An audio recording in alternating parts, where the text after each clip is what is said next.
Hello everyone! Greetings from Kharkov, Ukraine. My name is Svetlana Mucha and I'm the leading matchmaker and dating coach at Diolli.com. Today we will speak about a beautiful holiday. We will speak about St. Valentine Day. First of all, I will share with you if this holiday is celebrated in Ukraine, how do usually Ukrainians celebrate St. Valentine, should you go out on a first date on St. Valentine, should you bring a gift, and which gifts are appropriate on which stages of your relationship. So, should you schedule your first date with a Ukrainian woman or any woman for St. Valentine's Day? Well, I believe with all the recent events like COVID and all the online propaganda that is going on about political issues, etc. We all need holidays. The more the better. Guys, we work so hard and it is important to have some special moments to actually enjoy this life, to enjoy our dear people, our precious love interest. So I think it is really cool to have more holidays, and in Ukraine people love celebrating. So even though St. Valentine it is a Western holiday, I would say within last probably 15 years it became quite common, and nowadays even like in school, in middle school, in high school, our kids prepare little valentines for their sweethearts. I remember when my baby brother was in school, we were buying several cards for the girls he liked. Here is maybe 12 or 13, but he was such a catch back then already, so there were always several Valentine cards. Also, if you will try to book a table at a nice place in Ukraine for St. Valentine, you should better do it beforehand. But let's return to our question. Should you schedule your first date with a Ukrainian woman right on St. Valentine? First of all, there is nothing bad or good with doing it. Of course, some people put too much pressure on this holiday. They are thinking that, okay, if we are going out on St. Valentine, that it has to mean something, there has to be a sign. If she has agreed to go out with me on the first date on February 14th, then for sure she likes me and she will be the one. Don't pressure yourself. It's just a day and it's just a date, and if it is a first date, no one can predict beforehand if it will be your last first date and you are going out with your future wife, or it is just one of the first dates that you are going to have within the next several months until you meet the right person. But if you go out on St. Valentine Day with a Ukrainian woman, first of all, be normal about it. Don't be weird.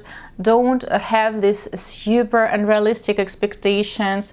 Don't pressure your date telling her that, oh, you're meeting her on St. Valentine, so it has to mean something. Just be normal about it. Be realistic about it. Of course, if you are meeting on St. Valentine, it will be nice to bring her a card, or better to bring her chocolates in the shape of a heart, something red, something cute. And of course, if it is a first date, for sure you will be bringing flowers. So flowers and chocolate to acknowledge the holiday. And after that, just enjoy the date and don't be weird about the fact that you are meeting on St. Valentine. Of course, if the date goes well, you can ask her out on a second date and you can joke around it and tell that you would like her to be your Valentine for the second date too, and you can be playful about it. Just don't be weird about the fact that this is St. Valentine and you're spending it together. It means nothing. It is just a day that you are choosing for your first date. Or the other scenario, let's assume that you have been out on 2 dates and then for the date number 3 you are planning to meet somewhere, and out of a sudden you realize that it is St. Valentine. Again, don't be weird about it. Treat it as just the date number 3, but of course if it is St. Valentine and it is your 3rd date, it will be nice to bring her flowers. Or you can buy chocolate, a box of chocolate, again, hearts and roses, something cute, acknowledge the holiday and then enjoy the date. Same applies if it is your date number 2, number 4, or number 5, in a sense that you are not in a committed relationship yet. You are still at this very shaky early stage of acquaintance, but it will be nice to acknowledge the holiday, to make you feel a little bit more special and to enjoy this holiday. After all, I believe it is more fun to spend St. Valentine with a beautiful lady in front of you on a dinner date or having drinks somewhere than to sit at home and freaking out that everybody is celebrating and you are not in a relationship yet and you don't want to take a woman out because she will assume too much. No, she won't. If she is a smart, mature human being, she won't assume too much. Okay, let's talk a little bit about gifts ideas. First of all, it is important to understand on which stage of your relationship you are at.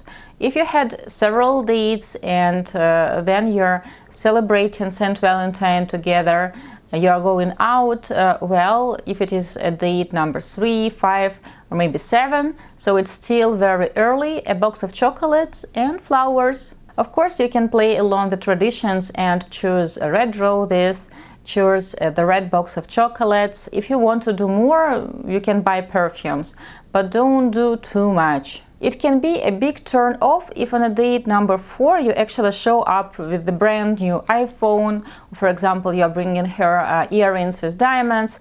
A smart lady will assume that you try to, as we say it in Russian, put some dust into her eyes, you try to love bomb her, you try to distract her, and you try to buy her attention.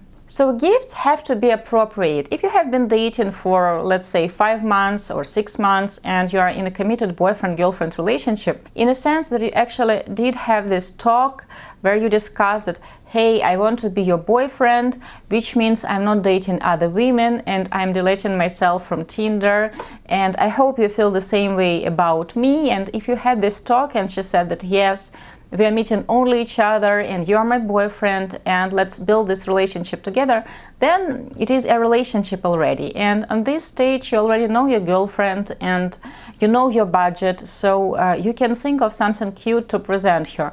Of course, if you will show up on St. Valentine with just a box of chocolates or with just a Valentine card, like, are you 12? For sure, you can afford to present her with perfumes or with a spa certificate if you don't want to do jewelry, or you don't want to present her an iPhone, or, for example, you don't want to present her something that you know she wants because you believe that it is too expensive. Then settle for perfumes. Perfumes is a classic gift, and if she is your girlfriend, well, gifts are one of the love languages.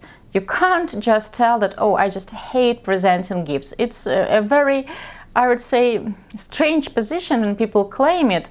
It is a tradition, and if you have a girlfriend and she's preparing a gift for you, for sure she expects that you will give her something. I think Katerina did a wonderful video about gifts that are a bad idea, and I will find this video and I will share the link in the comments below. I will just name several worst gifts ever. It's like when you present a pendant without a chain, or for example you give as a present something that has been used. No second-hand presents on St. Valentine. Also, if your relationship is still on a very early stage and you don't know her preference, it is better to avoid presenting her clothes, especially if you're not sure about her size. Or, for example, presenting her anti-wrinkle cream for eyes, or, for example, a cream that prevents aging. Don't you dare give your lady such gifts. It will be a huge turn off. Let's assume there is another scenario and you have met her on Facebook at some free dating site and you have been talking for 3-4 weeks. So it is an acquaintance. You have been talking mostly every day, but you haven't met in person yet. If you have already discussed when and where you are meeting, so the date is set and you both have the tickets, if we are talking about long distance, if we are talking about the situation when she is in Ukraine and you are, for example, in Canada, then you can do flowers. It will earn you extra points. The bouquet doesn't have to be super extravagant, but also if you are not 18, if you are older than 22 and you're out of a house of your parents, then you can't present her 3 roses. It is such a huge turn off. Better settle for 7 tulips than to buy 3 roses. 3 roses, they look bad. It looks extremely cheap. So if you haven't met in person, but you are talking on Facebook, for example, for a few weeks, and you know that you are going to meet, but still, of course, it is impossible to predict if you will like each other when you meet in person, you can do flowers, you can be a gentleman, you can add a nice card with something like, oh, I'm looking forward finally meeting you, or with some inner joke that both of you will understand. But if you have never met in person and there is no set date to meet yet, of course, it is up to you to decide if you want to send flowers. Until you have met in person, you are not in a relationship yet, and she is not your girlfriend. So you're not committed or obliged to present her with anything, because, well, she is just a virtual stranger from internet. Another huge taboo is sending postcards, like digital postcards with a single rose or with many roses or with a teddy bear. It's such a poor taste. Please don't do it. Sasha, have you ever sent these terrible postcards? Only for my grandma. But you have sent them by post? Yes. I mean, on Facebook, instead of like buying a real Valentine card. No. I sometimes open my spam box on Facebook and you see those cards and I'm like, why do they send them? But maybe your grandma or grandfather send you these postcards and they loved. No, if you send it by post, it is actually cute. I would love to receive a card by post with something written on it, and we have a wall full of postcards. But when you send something like that, like a digital card somewhere on Facebook or on Instagram, it's such a poor taste. Yeah, I know, but I think in Ukraine, grandmother and grandfather often likes the postcards, like these digital postcards on, especially on Viber.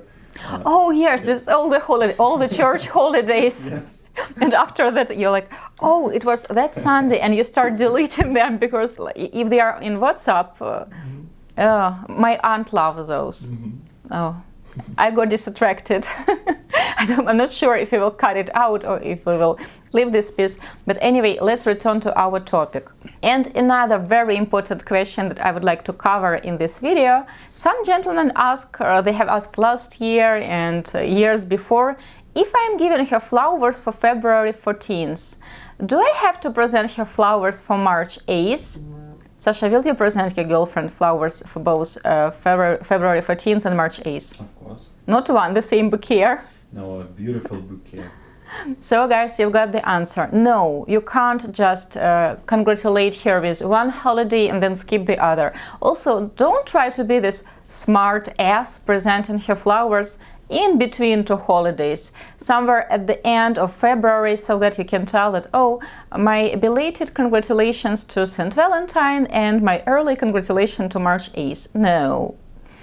She will understand what you try to do and she will be turned off. Sometimes guys are saying something like, oh, I have to buy her flowers. What am I getting in return? First of all, on St. Valentine you will also get a gift.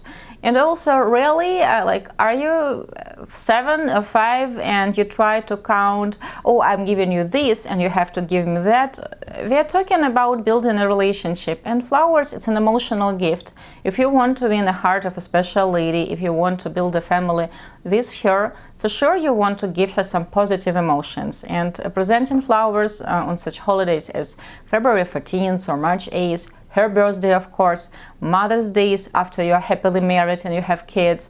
So it is a must. You show that you respect her, you show that she is the most beautiful woman for you in the world. You want to show her how special she is. We all want to feel special and loved. So guys, I hope it was useful, and I hope now you won't be freaking out if you should go out on a first date on February 14th. Should you bring a gift?